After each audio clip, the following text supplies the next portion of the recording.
정서준, 30대 중반의 남자. 단단한 턱선과 피아노를 연주하며 발달한 긴 손가락이 특징인 그는 한때 피아노의 신동으로 불렸습니다. 면도하지 않은 수염과 자연스럽게 흐트러진 머리카락은 그의 변화된 모습을 보여주죠. 명문 예고 시절 전국 콩쿠르를 휩쓸던 그는 21살 때 갑자기 모든 것을 내려놓고 사라졌습니다. 현재 그는 표면적으로는 강원도에서 작곡 알바와 공연장 정리를 하며 살고 있지만 실제로는 무대 뒤 재단의 이사장으로 전국 5개 클래식 공연장을 운영하고 있습니다. 서준의 내면에는 화려한 무대의 그리움과 동시에 그것이 가져오는 부담감에서 벗어나고 싶은 갈등이 있습니다. 그는 연주자가 아닌 창조자로, 관객이 아닌 공간의 주인으로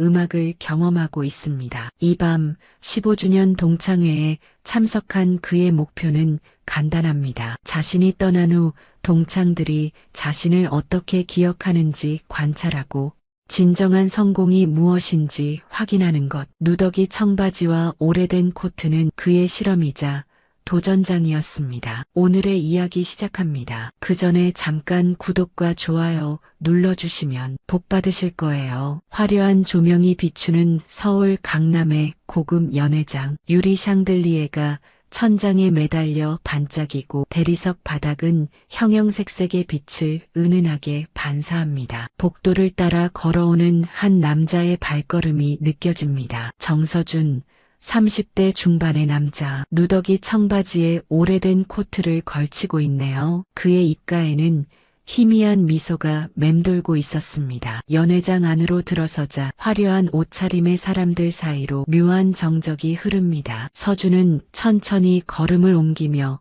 주변을 살폈죠. 15년 전 이 사람들과 함께했던 교실이 떠오릅니다. 피아노실에서 밤새 연습했던 기억, 콩쿠르 준비로 까맣게 변한 손가락들, 그리고 누구보다 밝게 빛났던 자신의 모습. 저기 정서준 아니야? 누군가 그를 알아보고 다가옵니다. 한때 같은 반이었던 민호였습니다. 민호의 얼굴에는 반가움이 스쳐 지나갔지만 곧 서준의 차림새를 훑어보더니 표정이 미묘하게 변합니다. 맞아, 오랜만이네. 서준의 대답은 담담했어요. 그의 눈빛에는 어떤 동요도 보이지 않았습니다. 15년 만의 재회. 하지만 그 재회는 생각보다 차갑습니다. 와, 정말 오랜만이다. 근데 갑자기 연락도 없이 어떻게 왔어? 민호의 질문에는 의심이 섞여 있었죠. 서준은 미소를 지으며 대답합니다. 초대장 받았어, 메일로. 그 말에 민호의 표정이 더욱 복잡해집니다. 누군가 그에게 초대장을 보냈다는 사실에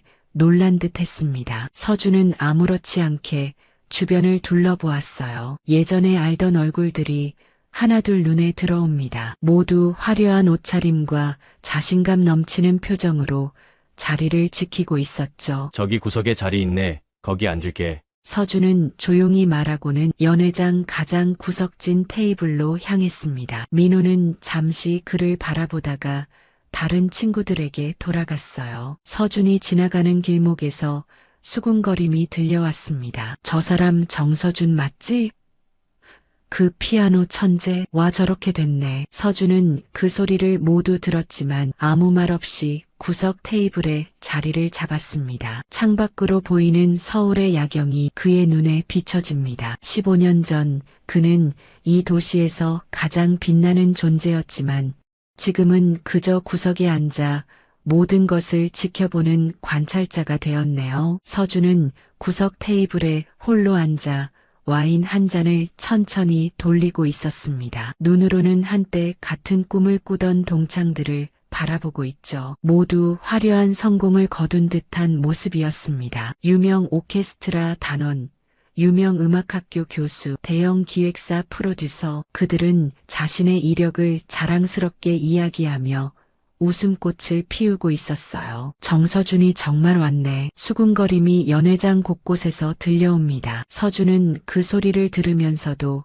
담담한 표정을 유지했죠. 15년이라는 세월이 그에게 가르쳐 준 것은 바로 이런 순간에도 침착함을 잃지 않는 것이었으니까요. 잠시 후 한 무리의 사람들이 그의 테이블로 다가왔습니다. 선우, 유진, 태연 모두 학창시절 서준과 가까웠던 친구들이었죠. 야, 서준아, 진짜 너였구나. 어디 살고 있어? 뭐하고 지내? 선우가 가장 먼저 입을 열었습니다. 그의 목소리에는 호기심과 함께 약간의 거리감이 묻어났어요. 서준은 잠시 생각에 잠기다가 대답했습니다. 강원도에서 살고 있어. 별거 없이 지내고 있지. 강원도? 거기서 뭐하고 사는데? 유진이 물었어요. 그녀의 눈에는 놀라움이 가득했습니다. 한때 전국 콩쿠르를 휩쓸던 피아니스트가 서울을 떠나 강원도에 살고 있다는 사실이 믿기지 않는 듯했죠. 작곡 알바,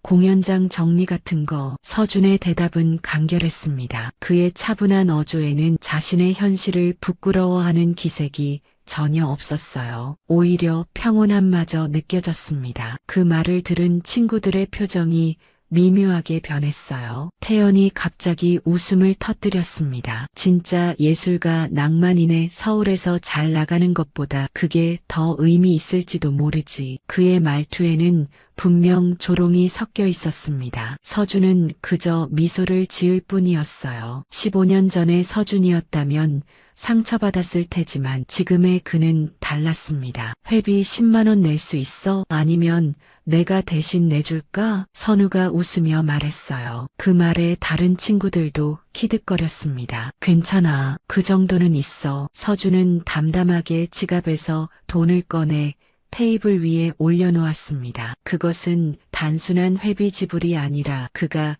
자신의 존엄성을 지키는 방식이었죠. 친구들은 그의 반응이 예상과 달랐는지 잠시 침묵했습니다. 그때 유진이 말했어요. 서준아, 넌 정말 달라졌네. 옛날에는 자존심 세고 예민했잖아. 지금은 뭐랄까, 너무 담담해. 서준은 와인 잔을 들어 한 모금 마시고 대답했습니다. 사람은 변하는 법이지. 너희들도 많이 변했잖아. 그 말에 묘한 정막이 흘렀습니다. 변했다는 말이 칭찬인지 비난인지 알 수 없었기 때문이죠. 그들의 눈에는 혼란스러움이 스쳐 지나갔어요. 한때 그들이 우러러보던 천재가 지금은 이렇게 초라한 모습으로 앉아있다는 사실이 그들의 마음을 복잡하게 만들었습니다. 자, 모두들 주목해 주시기 바랍니다. 단체 사진을 찍을 시간입니다. 동창회 간사로 보이는 남자가 마이크를 들고 안내했어요. 사람들이 하나둘 연회장 중앙으로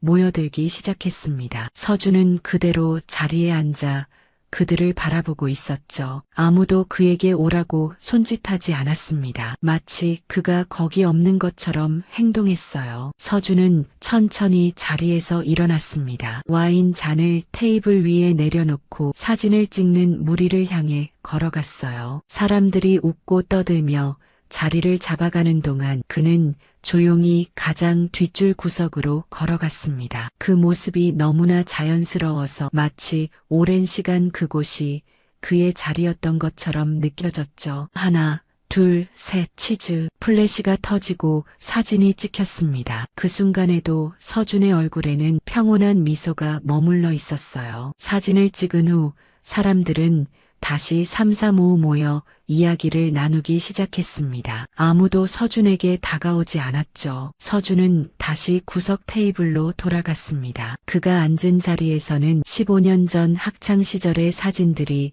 슬라이드쇼로 스크린에 비춰지고 있었어요. 콩쿠르에서 우승한 서준의 모습, 학교 축제에서 연주하는 서준의 모습, 그때의 서준은 정말 빛나고 있었습니다. 저 시절이 그립지 않아? 문득 뒤에서 목소리가 들려왔어요. 돌아보니 민수였습니다. 학창시절 서준과 가장 친했던 친구였죠. 그는 서준 옆자리에 앉았습니다. 가끔은 그립지. 하지만 지금도 나쁘지 않아. 서준이 대답했어요. 민수는 잠시 그를 바라보다가 물었습니다. 정말로? 넌 우리 중에서 가장 빛날 사람이었는데 대체 무슨 일이 있었던 거야? 갑자기 학교 그만두고 연락도 끊고 서준은 창밖으로 시선을 돌렸습니다. 서울의 밤은 여전히 화려했죠. 수많은 빛이 어둠 속에서 반짝이고 있었습니다. 그냥 다른 길을 가고 싶었어. 내가 원하는 게 뭔지 다시 생각해보고 싶었지. 그래서 찾았어. 내가 원하는 게 뭔지. 민수의 질문에 서준은 잠시 생각에 잠겼습니다. 그리고 천천히 고개를 끄덕였어요. 찾았다고 생각해. 비록 너희들이 보기엔 초라해 보일 수도 있겠지만 민수가 말을 이으려 했을 때 갑자기 동창회장에 소란이 일었습니다. 누군가가 큰 소리로 말했어요. 야, 저기 보라고. 김 회장이 온다는데? 사람들의 시선이 일제히 입구로 향했습니다. 서준도 그쪽을 바라보았죠. 중년의 남성과 몇몇 스태프로 보이는 사람들이 연회장으로 들어오고 있었습니다. 그들의 표정은 무척 진지해 보였어요. 서준은 천천히 자리에서 일어났습니다. 그의 눈에 묘한 빛이 스쳐 지나갔죠. 민수는 의아한 표정으로 그를 바라보았습니다. 어디가? 잠시만. 서준은 그렇게 말하고 화장실 쪽으로 걸어갔습니다. 그의 뒷모습은 여전히 고요했지만 그 안에 무언가 다른 기운이 감돌고 있었어요. 마치 오랜 시간 기다려온 순간이 드디어 찾아온 것 같은 느낌이었습니다. 화장실에서 돌아온 서준은 연회장이 미묘하게 변해 있음을 느꼈습니다. 사람들이 모두 한쪽으로 모여 있었고 긴장감이 공기 중에 감돌고 있었죠. 그 중년 남성이 마이크를 들고 말하고 있었습니다. 잠시 자리를 정리해 주시겠습니까? 회장님께서 곧 도착하십니다. 사람들 사이에서 웅성거림이 일어났어요. 회장? 어떤 회장? 여기 왜 오는 거지? 우리 동창회와 무슨 관계가 있다는 거야? 서준은 조용히 자신의 구석 테이블로 돌아갔습니다. 아무도 그의 움직임에 주목하지 않았죠. 모두의 관심은 입구를 향해 있었으니까요. 서준은 테이블에 앉아 진정한 관객처럼 그 광경을 지켜보고 있었습니다. 저기 서준아. 민수가 다시 그의 테이블로 다가왔어요. 민수의 표정은 어딘가 혼란스러워 보였습니다. 이게 다 무슨 일이야? 누가 온다는 거지? 서준은 그저 미소를 지을 뿐이었습니다. 그의 눈에는 처음으로 장난기가 어려 있었어요. 대답 대신 그는 와인 잔을 들어 한 모금 마셨습니다. 그때 연회장 문이 열렸어요. 모든 시선이 그곳으로 향했습니다. 우아한 정장 차림의 여성이 몇몇 사람들과 함께 들어왔어요. 그녀의 걸음걸이에서 자신감과 위엄이 느껴졌습니다. 사람들은 숨을 죽인 채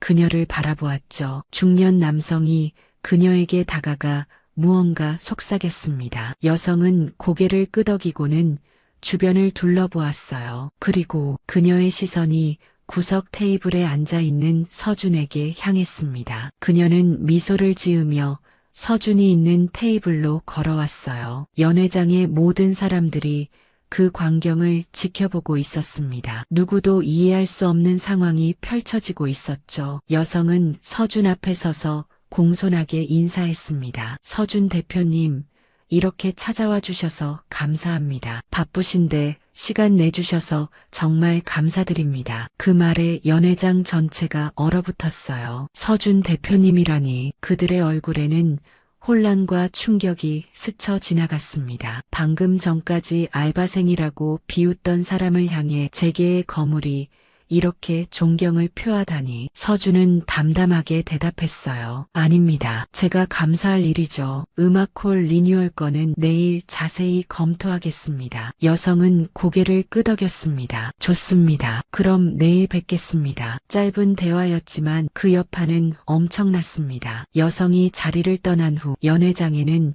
묘한 정적이 흘렀어요. 모든 시선이 서준에게 향했습니다. 그는 여전히 구석 테이블에 앉아 있었지만 이제 그 구석은 전혀 다른 의미를 가지게 되었죠. 민수가 믿을 수 없다는 표정으로 물었습니다. 방금 그게 박재단 회장 아니야? 너 대체 무슨 관계야? 서준은 처음으로 진정한 미소를 지었어요. 나 사실은 강원도 산골에만 있던 게 아니야. 그의 목소리는 여전히 차분했지만 이제 그 안에는 자신감이 가득했습니다. 주변에 있던 사람들이 하나둘 그의 테이블로 모여들기 시작했어요. 한때 그를 조롱하던 사람들의 얼굴에는 이제 당혹감과 호기심이 뒤섞여 있었습니다. 너 대체 무슨 일을 하고 있는 거야? 모여든 동창들 중 한 명이 물었습니다. 모두가 서준의 대답을 기다리고 있었어요. 15년 만에 나타난 옛 친구의 정체가 그들에겐 너무나 큰 수수께끼였던 겁니다. 서준은 와인 잔을 내려놓고 천천히 이야기하기 시작했어요. 나는 지금 무대 뒤 재단의 이사장으로 일하고 있어. 전국 5개 클래식 공연장을 인수해서 운영하고 있지. 방금 만난 분은 그중 하나인 서울음악당의 운영을 맡고 계신 박 회장님이셔. 그 말에 동창들의 눈이 점점 커져갔습니다. 선우가 놀란 목소리로 물었어요. 그럼 내가 말한 작곡 알바, 공연장 정리는? 서준이 미소 지으며 대답했습니다. 거짓말은 아니었어. 나는 지금도 작곡을 해. 그리고 공연장도 정리하지. 다만 그게 알바가 아니라 내일의 일부일 뿐이지. 동창들은 말문이 막힌 듯 했어요. 그들의 표정에서는 혼란과 당혹감 그리고 부끄러움이 읽혔습니다. 조금 전까지 비웃음의 대상이었던 사람이 알고 보니 그들이 상상도 못할 성공을 이룬 인물이었던 겁니다. 유진이 조심스럽게 물었어요. 그런데 왜 이런 모습으로 온 거야? 그리고 왜 아무 말도 하지 않았어? 서준의 눈빛이 깊어졌습니다. 그는 창밖을 바라보며 대답했어요. 나는 늘 궁금했어. 내가 피아노를 그만두고 연락을 끊은 후 너희들이 나를 어떻게 기억하고 있는지. 그래서 오늘은 연주자가 아닌 관객으로 와봤지. 동창들이 우리 공연장을 자주 이용한다는 건 알고 있었거든. 그 말에 모두가 숨을 들이켰습니다. 서준이 말을 이었어요. 가끔 너희들의 공연을 멀리서 지켜봤어. 하지만 누구도 날 알아보지 못했지. 왜냐하면 모두가 무대만 바라보니까. 구석에 있는 사람은 보지 않잖아. 서준의 말은 날카로웠지만 그의 목소리에는 원망이 담겨 있지 않았습니다. 단지 진실을 말하고 있을 뿐이었죠. 동창들의 표정이 점점 어두워졌어요. 민수가 죄책감 어린 목소리로 말했습니다. 미안해. 서준아, 우리가 너무 경솔했어. 서준은 고개를 저었어요. 사과할 필요 없어. 나도 이런 반응을 예상하고 온 거니까. 오히려 고마워. 내가 정말 성공했는지 확인할 수 있었으니까. 무슨 뜻이야? 태연이 물었습니다. 서준의 얼굴에 진지한 표정이 스쳤어요. 진정한 성공이란 다른 사람들의 인정이나 칭찬에 의존하지 않는 거야. 내가 어떤 옷을 입고 있든 어떤 차를 타고 다니든 그런 겉모습으로 판단받지 않을 만큼 단단해지는 거지. 오늘 나는 그걸 확인했어. 그 말에 동창들은 아무 말도 하지 못했습니다. 서준의 말 한마디 한마디가 그들의 가슴에 깊이 박혔어요. 그들은 15년이라는 세월 동안 겉으로 보이는 성공을 쫓느라 정작 중요한 것을 놓치고 있었는지도 모릅니다. 서준은 천천히 자리에서 일어났어요. 그의 얼굴에는 이제 더 이상 머무를 이유가 없다는 표정이 떠올랐습니다. 구석 테이블을 지키던 사람은 이제 떠날 준비를 하고 있었어요. 이제 가봐야겠네. 서준이 조용히 말했습니다. 그 말에 동창들은 당황한 듯 했어요. 선우가 급하게 말했습니다. 벌써? 지금 시작인데. 우리 더 이야기하자. 그동안 어떻게 지냈는지 자세히 듣고 싶어. 서준은 미소를 지었지만 그의 눈빛은 단호했어요. 오늘 볼 일은 다 봤어. 내일 아침 일찍 회의가 있거든. 서준이 코트를 챙기려는 순간 유진이 그의 팔을 잡았습니다. 잠깐만, 서준아. 우리 좀 더 이야기하자. 넌 정말 달라진 것 같아. 서준은 유진의 손을 바라보았어요. 15년 전 그녀는 서준에게 특별한 존재였습니다. 음악에 모든 것을 바치던 서준에게 유일하게 마음을 열었던 사람이었죠. 하지만 지금 그녀의 손길은 그저 옛 동창의 것에 불과했습니다. 사람은 변하기 마련이야. 나도 너희들도. 조용히 대답한 서준의 목소리에는 어떤 감정도 실려있지 않았어요. 이제 그에게 있어 과거는 그저 지나간 시간일 뿐이었습니다. 민수가 다가와 서준의 어깨를 잡았어요. 내가 왜 갑자기 사라졌는지 이제야 이해가 가. 우리가 내 재능을 너무 당연하게 여겼던 것 같아. 모두가 너에게 기대를 걸었고 그 부담감이 너를 힘들게 했겠지. 서준은 고개를 저었습니다. 아니야. 그런 이유는 아니었어. 나는 그저 더 넓은 세상을 보고 싶었을 뿐이야. 피아노 건반 위에서만 음악을 느끼는 게 아니라 그 음악이 연주되는 공간과 그것을 듣는 사람들에게도 관심이 생겼지. 그래서 공연장 사업을 시작했던 거야. 서준의 설명에 동창들은 더욱 놀란 눈치였어요. 그들은 서준이 실패해서 혹은 좌절해서 피아노를 그만둔 줄 알았습니다. 하지만 그의 선택은 포기가 아닌 확장이었던 겁니다. 태연이 조심스럽게 물었어요. 그럼 너는 지금 행복한 거야? 서준의 얼굴에 진심 어린 미소가 번졌습니다. 그럼 나는 매일 새로운 음악을 만날 수 있어. 수많은 연주자들이 내가 만든 공간에서 자신의 꿈을 펼치고 관객들은 그 음악에 감동받아. 비록 내가 직접 연주하지는 않지만 그 모든 순간을 만드는 사람이 되었지. 그의 말에는 자부심과 평온함이 깃들어 있었어요. 서준은 자신의 길을 찾은 사람의 여유로움을 가지고 있었습니다. 그럼 우리가 공연할 때마다 내가 지켜보고 있었던 거야?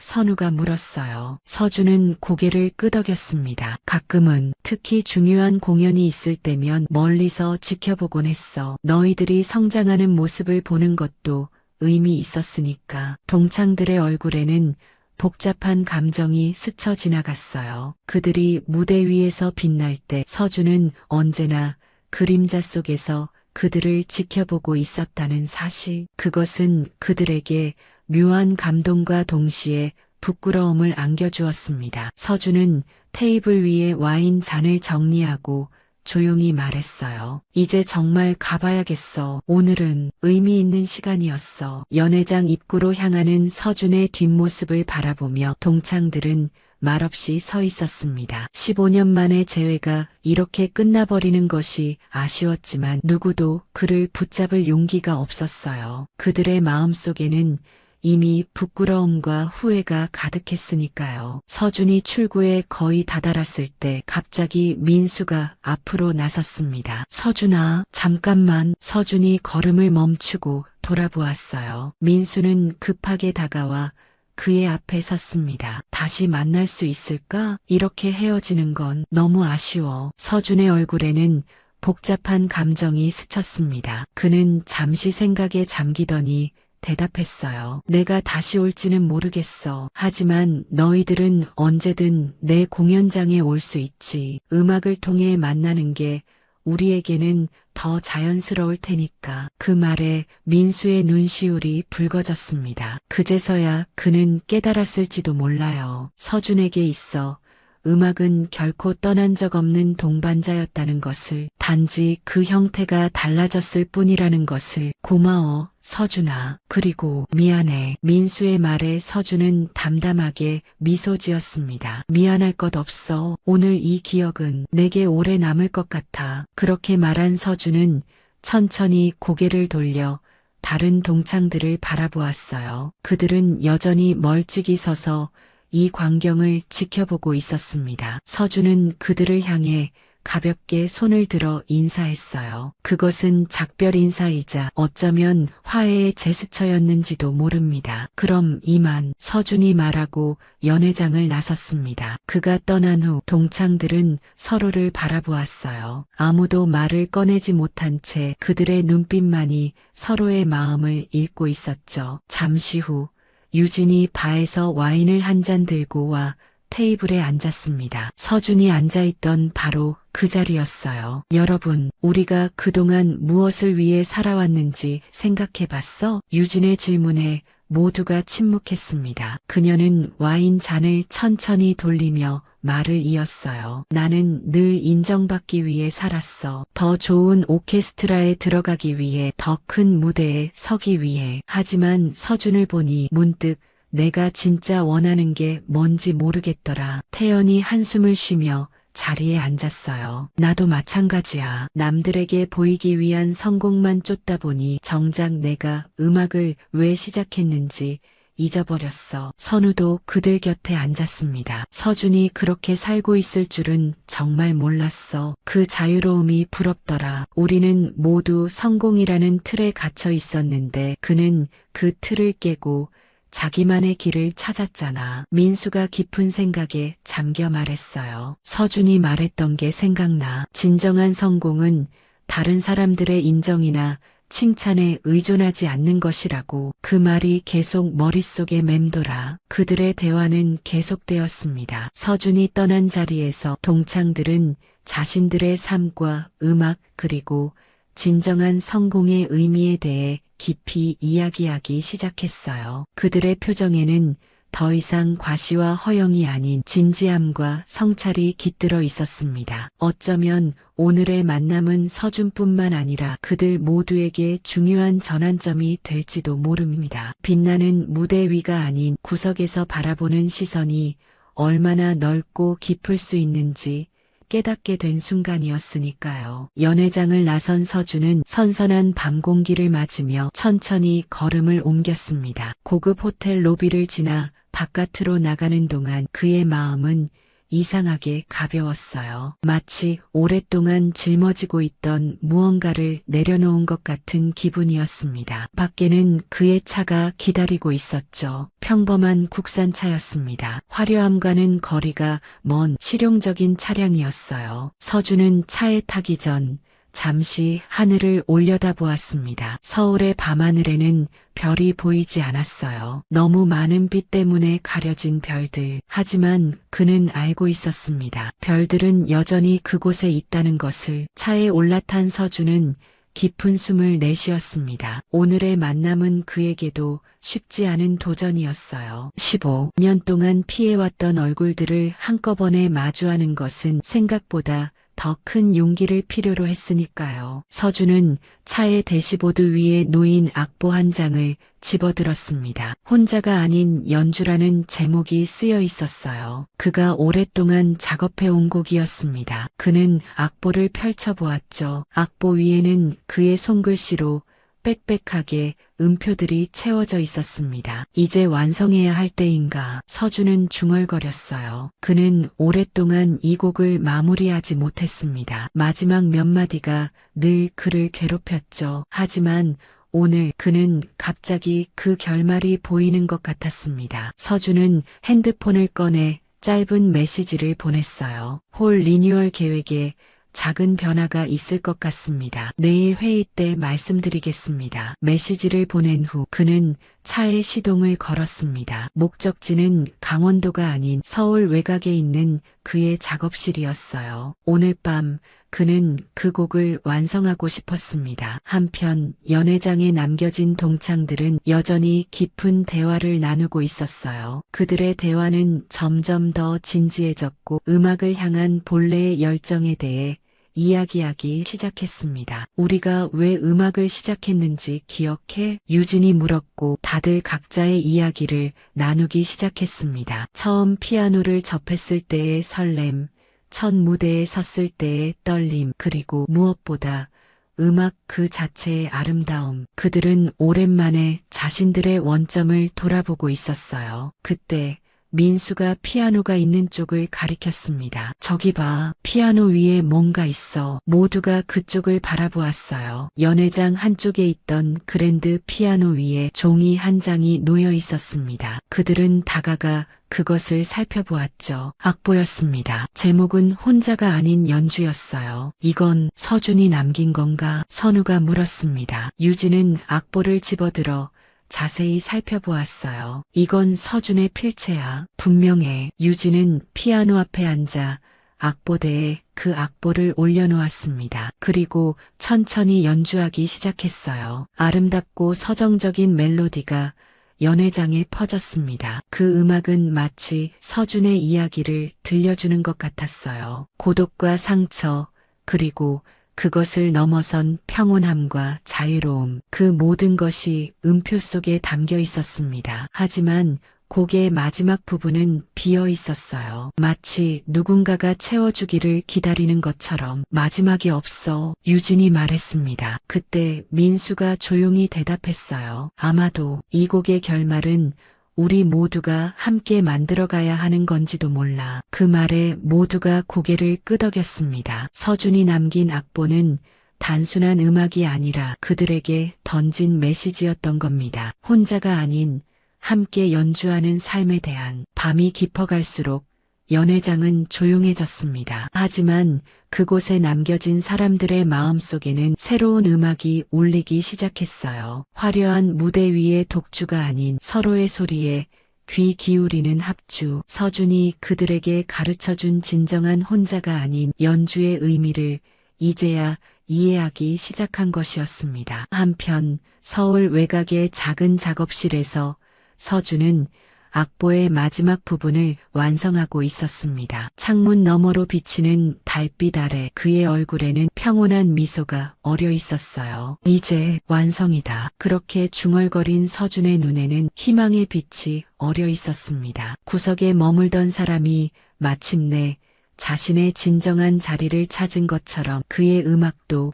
드디어 온전한 모습을 갖추게 된 순간이었습니다. 오늘도 귀한 시간 내어 끝까지 시청해주신 구독자 여러분 진심으로 감사드립니다. 오늘의 이야기가 마음을 울렸다면 구독과 좋아요, 댓글 부탁드립니다.